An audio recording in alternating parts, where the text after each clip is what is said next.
Morning, church. How we doing?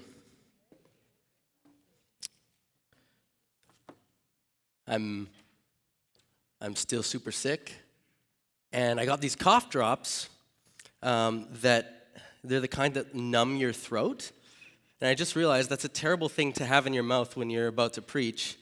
So, like, if my whole mouth goes numb, then I guess we'll cut it short. We'll see what happens. But it's so good. Like, came here this morning. Yeah, I'm very, very sick. But it's been such a good morning and good to be together. Some great things to be praising God for that are going on within our church body. And so it's a joy to be together this morning. What's the most impressive landmark that you've seen? If you've traveled at all, you've probably been to one city or another, and you've seen like an impressive landmark. Like, who's seen the Statue of Liberty? We got a few? Okay, good. Eiffel Tower? Wow, okay. We got some travelers. Machu Picchu? Oh, yeah. You guys are the real deal. For me, I think it was the Sydney Opera House. And so when I was 18, I went to Australia for Bible school. And once Bible school ended, a few of us wound up in Sydney for a few days, just hanging out for a bit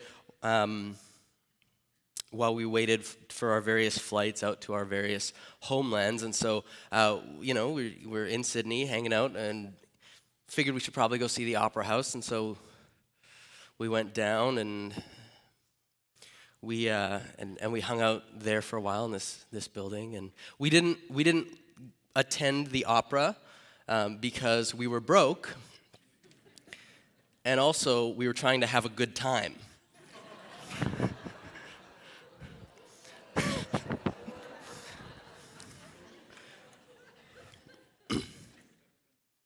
But we hung out at the Opera House and checked it out. It's a really cool piece of architecture. You can see it's right on the water, and it was a beautiful, clear day, and there's a breeze coming off the water. It's got a real Vancouver vibe to it, actually. So, it didn't change my life or anything, but it was a cool thing to get to see.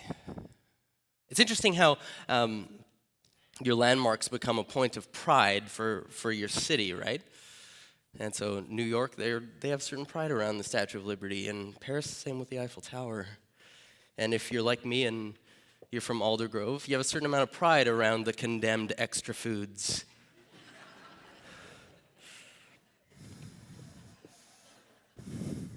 If you're from Aldergrove, you know what I mean.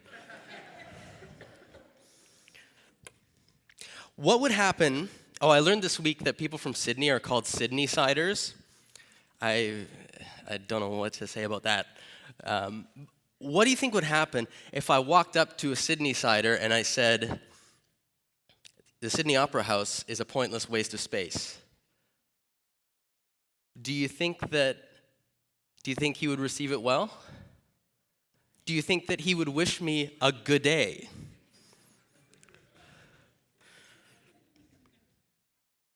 I think he'd say, "Crikey, mate, stop being such a drongo."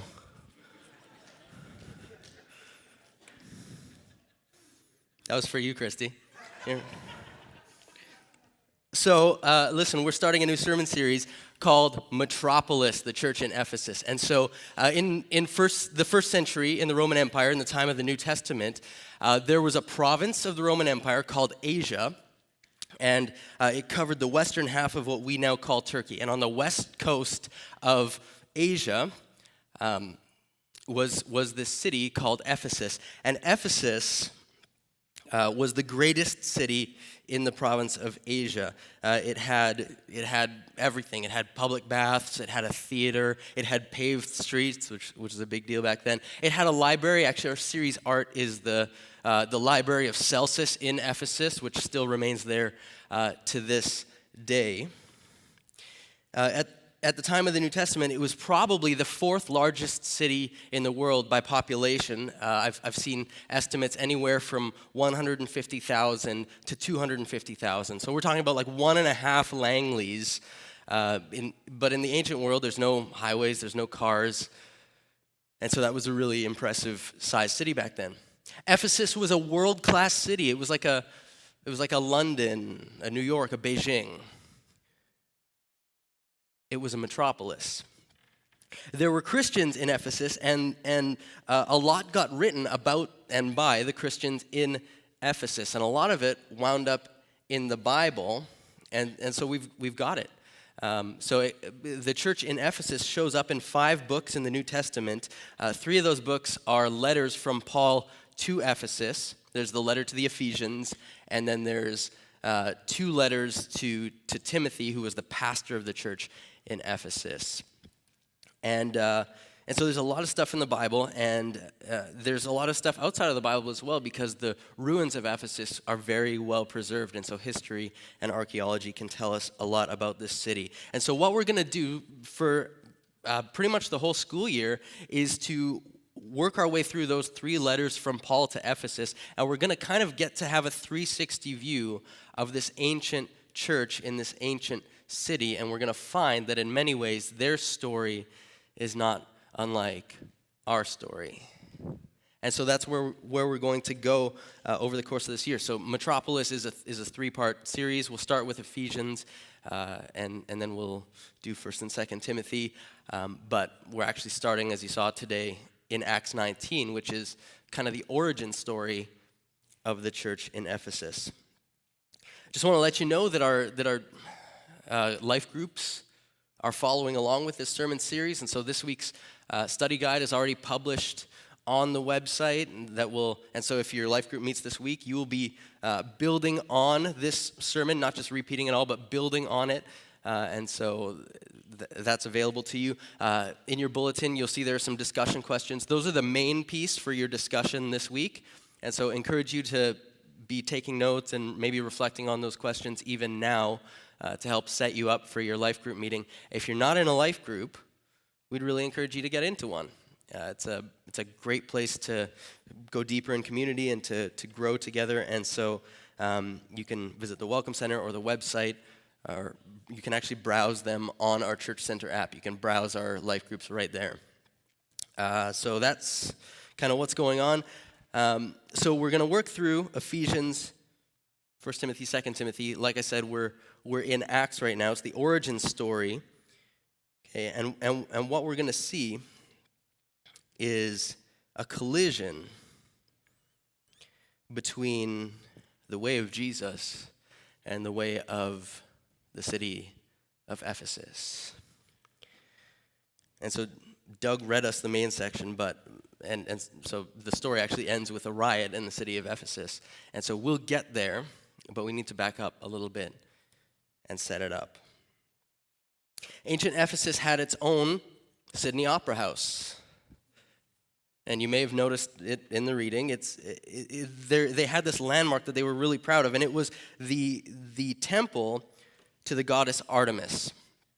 Now, that temple was destroyed long ago, but in Turkey, they've actually recreated it. And so this is the recreation of that temple. You can see, I'm just going to back this off. You can see that it's pretty nice. When you think about ancient architecture, no computers, primitive machinery, the fact that they would build something that looked like that is pretty impressive. And it was actually, this temple was one of the 7 wonders of the ancient world. And if you read the Greek poet Antipater of Sidon, who first wrote about the 7 wonders of the world, this is his favorite. He says, "When I saw the temple of Artemis, the other wonders lost their brilliancy." Like when I saw this temple, he says, the pyramids suddenly were like, meh. The temple of Artemis was a big deal, and it was kind of their claim to fame. People would come from all over to visit it, and so the city poured lots of resources into this temple. Several times the temple was damaged. There was a flood. There was arson once, and what they found was that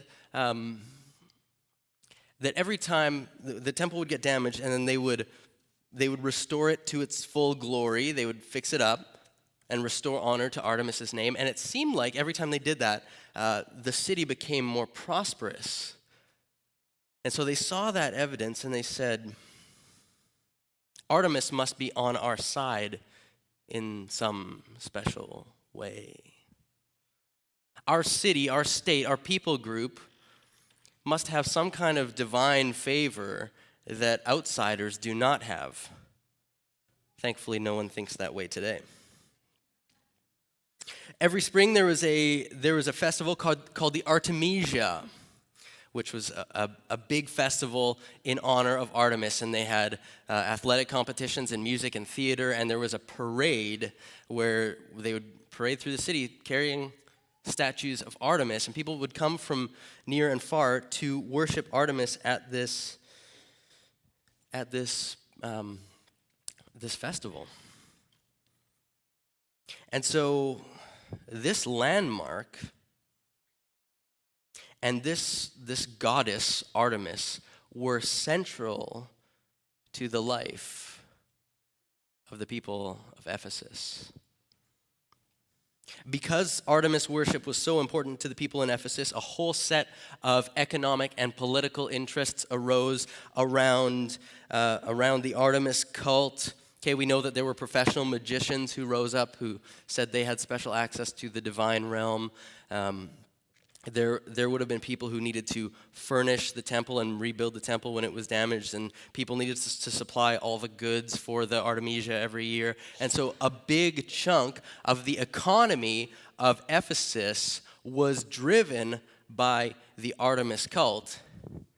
The religious industrial complex was strong in Ephesus. Thankfully, nothing like that exists today. Artemis was the Greek goddess of the hunt, the wilderness, wild animals, the moon, and chastity. I don't know about that combination. And so you can find evidence of Artemis worship all around the ancient Greek-speaking world. But like I said, the Ephesians really thought that she was their goddess, right? And you heard them in the scripture reading chanting, "Great is Artemis of the Ephesians." 1,800 kilometers away from Ephesus, there came a rabbi named Jesus. And Jesus' life and ministry centered around a different city with its own temple. Jerusalem and the temple, the Jewish temple of Yahweh. And the Jerusalem temple system was not exactly the same as the Ephesian temple system, but they shared the same basic assumption that drove their temple practice. And that basic assumption was an assumption about how space is organized in the universe. And the assumption is that there is sacred space and there is common space. There is space that is the divine realm, and then there's the everyday space where we live, and for all intents and purposes, God isn't totally present there in a real way. And the job of religion, they said, was to create and maintain these divine spaces where human beings could leave their everyday space and enter a divine space and in some way encounter God. That basic assumption is true for the Jews and the Ephesians. The Jewish temple was arranged in a series of nested rooms, and the furthest room in the center of these nested rooms was called the most holy place, or the Holy of Holies, and that, they said, was where God lived. And then depending on your religious status, you could go further into these nested rooms and therefore closer to God, or you might be, depending on your status, you might have to stay on the outskirts of the temple. But it was very clear that there was the sacred space, and then there was the less sacred space. And if you were out in the streets and in the marketplace, that was the non-sacred space.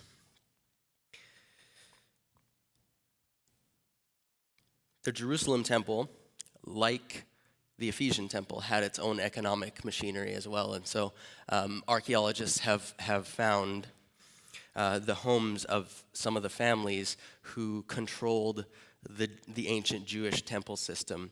And what they find there is this extravagant wealth, because they would use the temple system to squeeze people for money, and then they would use that money to make themselves more comfortable. And so the reality is that the Jewish temple system had its own religious industrial complex. So Jesus comes along and he challenged the temple and the temple system. So very famously, in John 2, he cleansed the temple. There were vendors who had set up in the temple, and he comes and he gets really angry, overturns their tables, and drives them out of the temple. That's John chapter 2. In Mark chapter 13, this is a great story. Jesus and his country boy disciples have come to the big city for the first time, and they get to see the temple, and the disciples go, "Rabbi, look at these temples, look at the great stones, what an amazing piece of architecture." And Jesus says, and I'm paraphrasing here, "Yeah, it's amazing, but it's all gonna come down." He says, "Not one stone will be left on another." And that was literally true. In the year 70, the Romans leveled the temple. But it was also symbolically true, because Jesus is saying, as a prophet, Jesus is saying, this system needs to come down. Jesus said in Matthew chapter 12 to some religious leaders, "One greater than the temple is here." He's saying, referring to himself, he says, "I'm actually coming so that I will replace the central location of your whole religious practice."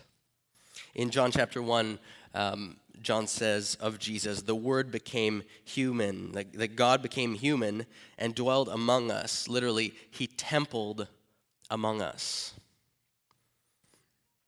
In John chapter 4, Jesus talks, he meets up with a Samaritan woman at a well, and he has a discussion with her, and they talk about worship. And at one point she says to him, "Okay, I'm a Samaritan, you're a Jew. The Jews say that we access God on the Temple Mount in Jerusalem. We Samaritans say we access God on this nearby mountain called Mount Gerizim. Which one is it? Which one is the real sacred space?" she asks Jesus.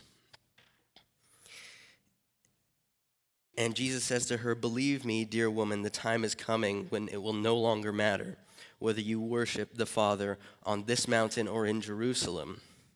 But the time is coming, indeed it's here now, when true worshipers will worship the Father in spirit and in truth." In other words, we don't need a temple.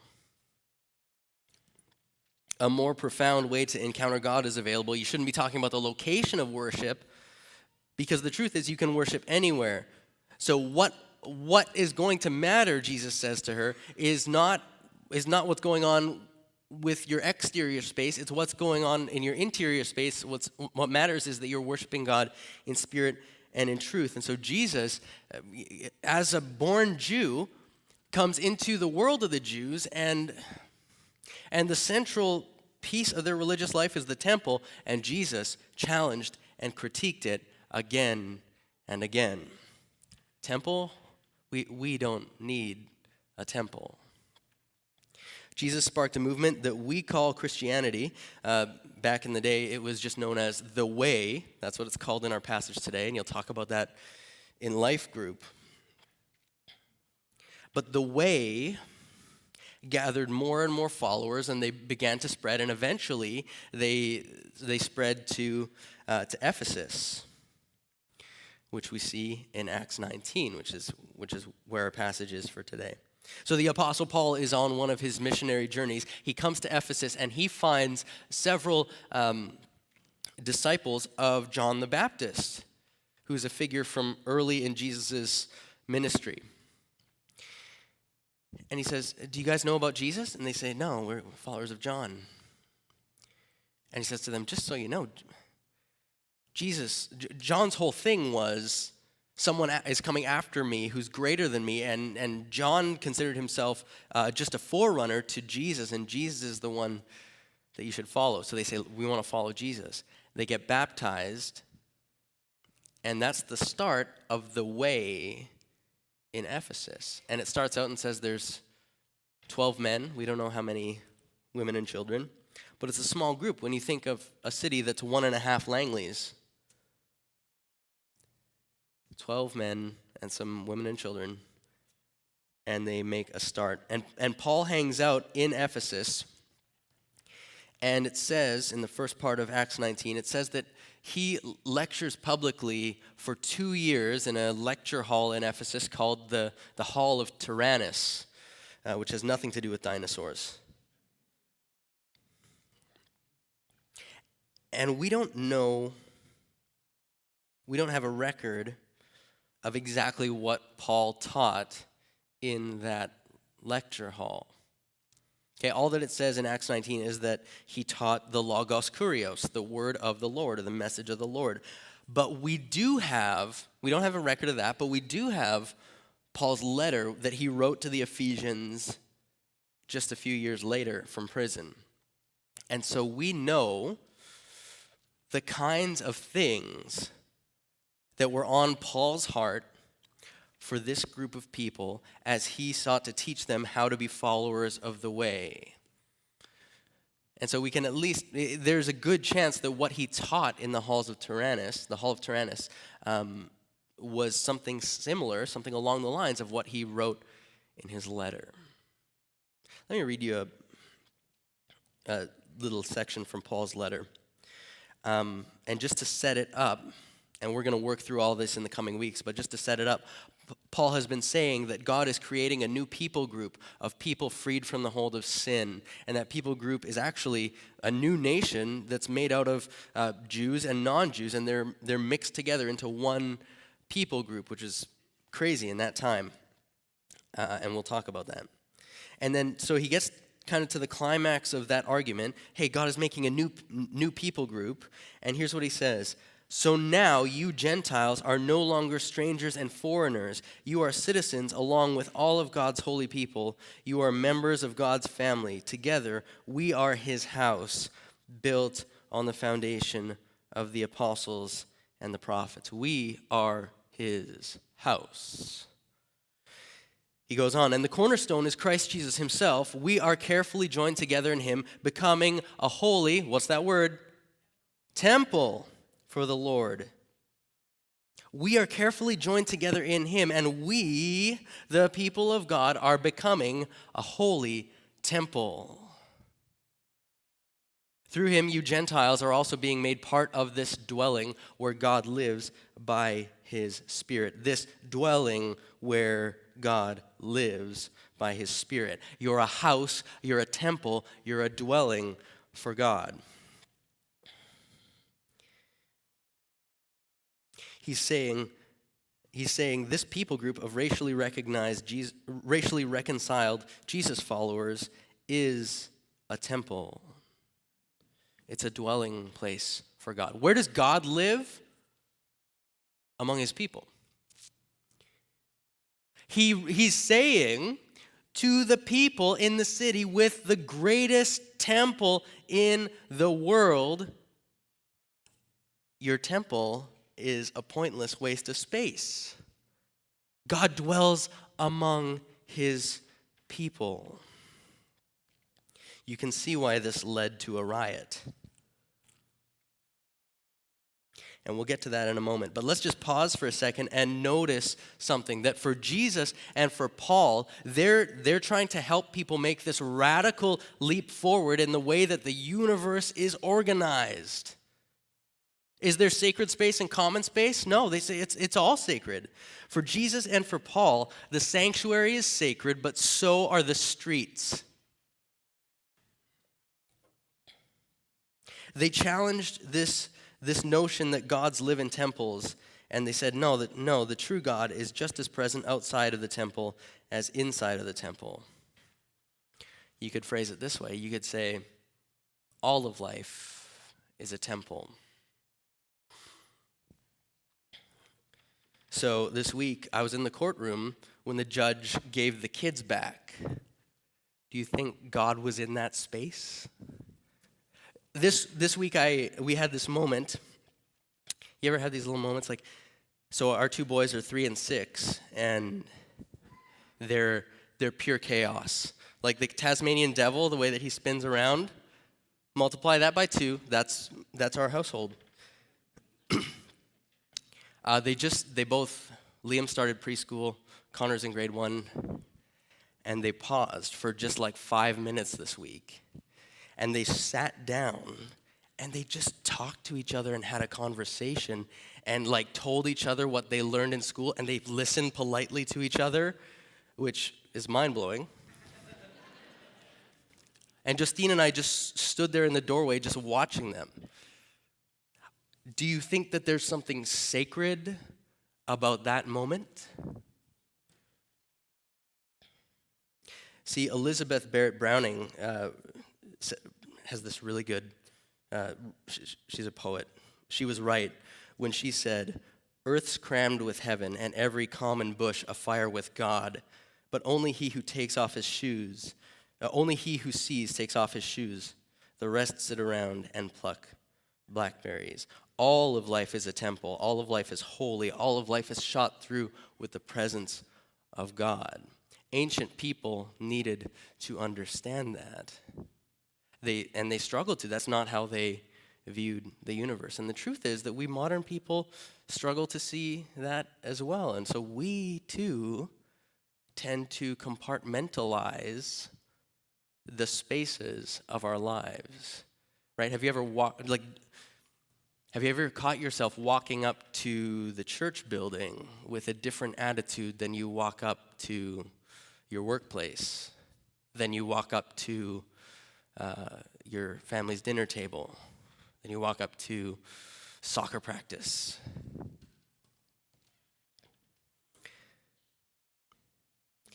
These common everyday moments are not the moments in between your encounters with God. These common everyday moments are themselves holy and sacred moments imbued with the presence of God. That's what Paul and Jesus were trying to get people to see. God doesn't just live in the temple. And so the challenge, and we'll circle back to this at the end, but the challenge is, how are we treating all of our lives as temples? How are we treating all of our lives as sacred space? So, the message of Jesus continues to gain momentum. Paul teaches in the hall of Tyrannus, and it says in Acts 19 that more and more people began to hear the word of the Lord. And it's going to lead to this showdown, which was in today's passage. So it says, about that time, serious trouble developed in Ephesus concerning the way. It began with Demetrius, a silversmith who had a large business manufacturing silver shrines of the Greek goddess Artemis. He kept many craftsmen busy. He called them together along with others employed in similar trades and addressed them as follows. So Demetrius is a silversmith. And what's probably happening here is he's actually part of a trade guild. In the ancient world, people in different professions organized themselves in trade guilds. Okay, so all the silversmiths or the artisans would band together and look out for the interests of their industry. We have those today as well. We call them lobby groups. It's the same thing. And so all the dairy farmers band together, and we have Dairy Farmers of Canada, and they try to promote milk. They try to promote their industry. And so that's what's happening here. Demetrius is part of that kind of a group. And Like I said, there's this big religious industrial complex. These guys make their living based on the fact that people are worshiping Artemis. And so they make the little shrines. And archaeologists have found these Artemis shrines in ancient households. And he makes the silver ones. Some of them are terracotta. He makes the silver ones, which are like the ones for rich people. So this guy's probably doing well for himself. Here's what he says. He says, gentlemen, you know that our wealth comes from this business, but as you have seen and heard, this man Paul has persuaded many people that handmade gods aren't really gods at all. Imagine. And he's done this not only here in Ephesus, but throughout the entire province. Of course, I'm not just talking about the loss of public respect for our business. I'm also concerned that the temple of the great goddess Artemis will lose its influence, and that Artemis, this magnificent goddess worshipped throughout the province of Asia and all around the world, will be robbed of her prestige. Demetrius, he doesn't really hide what's going on here, right? He said at the beginning of that quote, he said, our wealth comes from this business. He's got this group of men who are getting rich. They're doing well for themselves based on this established order of the temple system and the Artemisia and all of that. And he says, this man Paul persuaded many that handmade gods aren't really gods at all, because Paul is doing what Jesus did. He's challenging this religious system and pushing people into something better, showing people how Jesus offers something better. Paul says, handmade gods? Those are no gods at all. I have a true God, and he's not a silver statue. Temple? We don't need a temple. The true God lives among his people. Paul is threatening their way of life. Demetrius says we have to do something about this. And there's something kind of pathetic about this, right? There's something pathetic about Demetrius because he's clearly trying to get people to hang on to something that's worse. If you read the whole chapter in Acts 19, you've got people being indwelled by the Holy Spirit. They're speaking in tongues. There's miracles. People are getting healed. This movement is being sparked. It's this fantastic thing that's going on.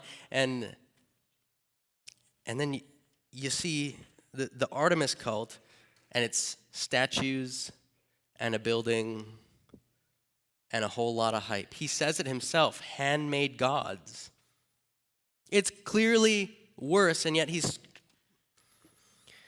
trying to get people to hang on to this thing that's clearly worse.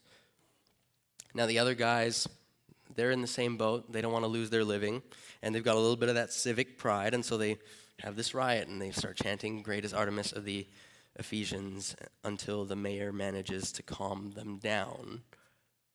And so it's quite a scene. Here's what's going on here. Jesus disrupts economies by outshining their values. That's what's happening here in Ephesus. The very economy of Ephesus is shaken because people decide the way of Jesus is better. The way of Jesus is more beautiful. The way of Jesus is a more genuine encounter with God. If you talk to missionaries or pastors from the third world, the developing world, sometimes you'll hear stories where there's an area that is captive to a certain kind of sin. Okay, there'll be an area where drug addiction runs rampant, or there's a lot of gambling or prostitution or whatever it is. And invariably, there are people who stand to profit from the misery and addiction of the common people in this area. And in the developing world, they often get away with it. And you will hear stories where people in that area start to follow the way. They'll meet Jesus and they'll start to realize there's something better than this thing. and they'll leave this thing behind. And now these shady characters who are getting away with making money off people suffering realize this is a real threat. And so it's common for them to intimidate whoever the Christian leaders are in that area. But all that these guys are doing is bringing Jesus and saying, isn't this better?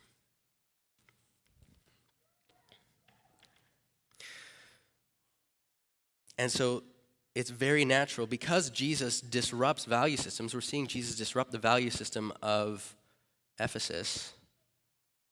And it's natural for it to shake the economy. It's natural for it to reverberate throughout the city.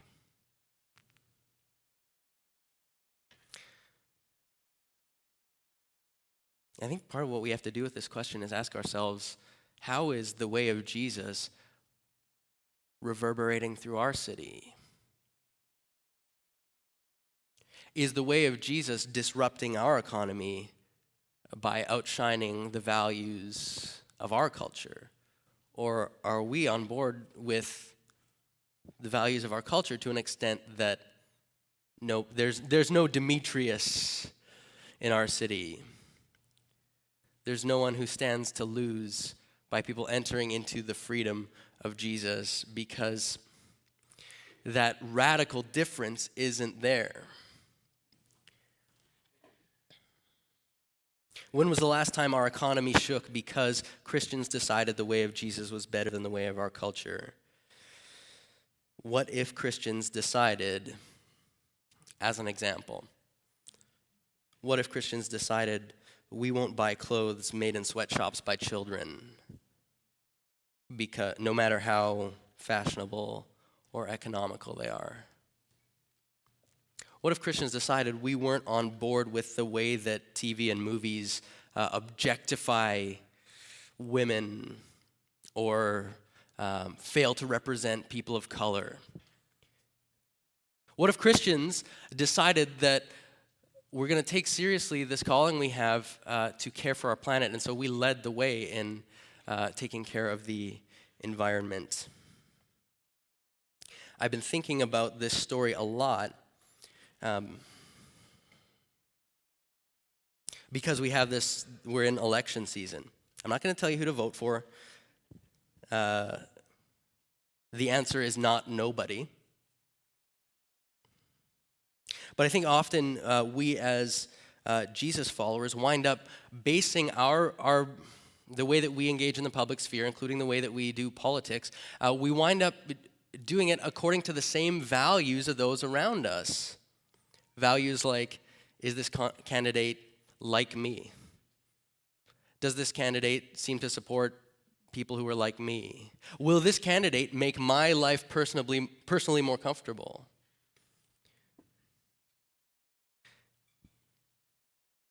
And yet what Jesus gives us really is this alternative set of values. We know that Jesus taught love your neighbor. We know that Jesus taught actually love your enemy. We know that he taught give to Caesar what's Caesar's, and to God what is God's. We know that Jesus taught us to care for the poor. So can we then, as believers, enter into the public sphere with a different set of questions than the rest of our culture does, because Jesus has given a different set of values? Whoever you vote for, it's going to be a compromise, by the way, but can we be asking different questions? Can we, like these Christians in Ephesus, say, the way of Jesus is better, and we will engage in the public world according to our allegiance to Jesus? So, worship team, you can come on up. There is much more to talk about with the Ephesians, and we will dive in next week to Paul's letter to the Ephesians. I want to leave you with two questions today. Number one, how are you honoring the sacredness of your everyday? If what Paul says is true and what Jesus says is true, and that God is not contained in our temple, but that every moment is sacred and is an act of worship and is an encounter with God, how are you honoring that sacredness at your desk, at your dinner table, on the sidelines of the soccer game? And then secondly, where does Jesus need to reshape your values and shape your economy? Are there ways in which we are essentially worshiping the gods of our culture? And we need to reaffirm our allegiance to Jesus and the value of Jesus as primary in our lives. And so we're gonna respond respond in song, and we're gonna move out of this passage by singing a song that affirms, Jesus, you're our highest value, and we follow you. And for the Ephesians, it led to friction and challenge. For us, it may lead to friction and challenge. But we're gonna do that together as we sing. Adam.